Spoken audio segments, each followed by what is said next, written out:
காணும் பொங்கலுக்காக கொஞ்சம் அப்படியே வெளியில் போயிட்டு வரலான்னு அசோக் நகருக்கு போயிட்டு வந்தோம். ஒரு ஜூஸ் எல்லாம் சாப்பிட்டு வந்தோம். மக்கள் எல்லாம் ரொம்ப சந்தோஷமாக இருக்கிறாங்க. இஎம்ஐயை பற்றி யோசனை பண்ண வேண்டிய அவசியம் இல்லை. எனக்கு ஒரு நாள் ஃப்ரீயாக விட்டுடுவோம். அங்கே ஒரு மோமோஸ் ஒன்று வாங்கி கொடுத்தாங்க. மோமோஸ் வந்து பச்சை மிளகா, இது காஞ்ச மிளகாவோட காரத்தோட சட்னி கூட சாப்பிட்டாங்க. நடக்கும்போதே ஒரு வீடியோ எடுக்க சொன்னேன். அவ்வளோ எக்ஸ்பீரியன்ஸாக எடுக்க தெரியல. மாலா மாதிரி வீடியோ எடுக்க முடியல நம்மளால். அதுக்கப்புறம் நான் எடுத்தேன்.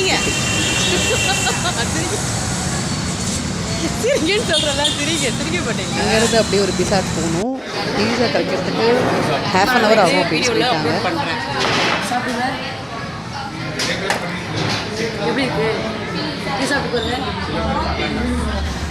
அப்லோட் பண்ண போகிறேன். எடுத்துட்டேன் நான். நீ கார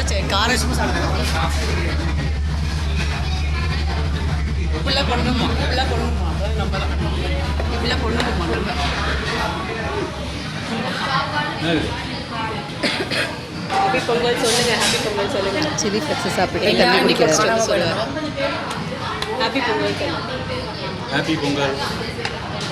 இன்னைக்கு காணும் பொங்கல். எல்லோரும் காணாமல் போயிடுவேன். பையனுக்கு அப்படி தான் பேசுவாங்க. வாய் ஜாஸ்தி.